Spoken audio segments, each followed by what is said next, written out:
Salam Indonesia, Anda menyaksikan berita terkini bersama saya, Made Sukadana Karang.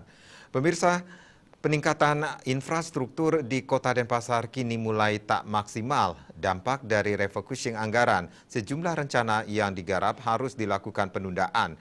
Kondisi ini sudah mulai tahun 2020 sejak munculnya pandemi COVID-19 pada Maret 2020 lalu.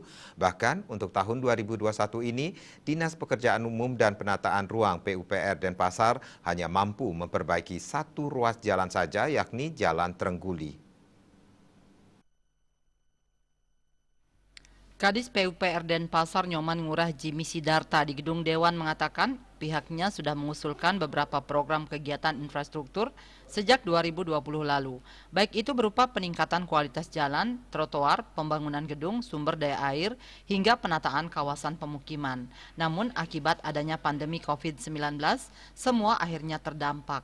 Beberapa usulan yang disepakati tidak bisa dilakukan, jadi tetap pada skala prioritas dalam pengusulan pekerjaan.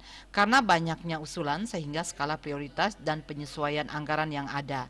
Dampak COVID-19 ini juga masih dirasakan hingga tahun ini.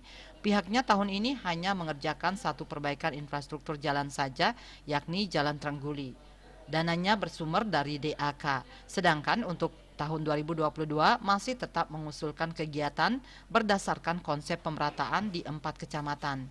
Mendengar pemaparan Kadis PUPR ini, sejumlah anggota Badan Anggaran meminta agar PUPR dapat memberikan data tertulis untuk bisa diperbandingkan antara usulan tahun 2020, 2021 serta usulan di tahun 2022 ini.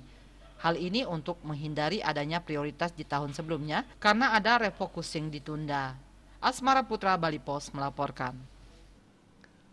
Untuk mencegah penyebaran COVID-19, ingat pesan Ibu, selalu terapkan 3M, wajib memakai masker, mencuci tangan, menjaga jarak, serta hindari kerumunan.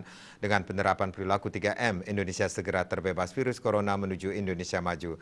Update terus informasi Anda dengan subscribe dan like YouTube channel Bali TV @newsbalitv. Tetaplah bersama Bali TV. Salam Indonesia.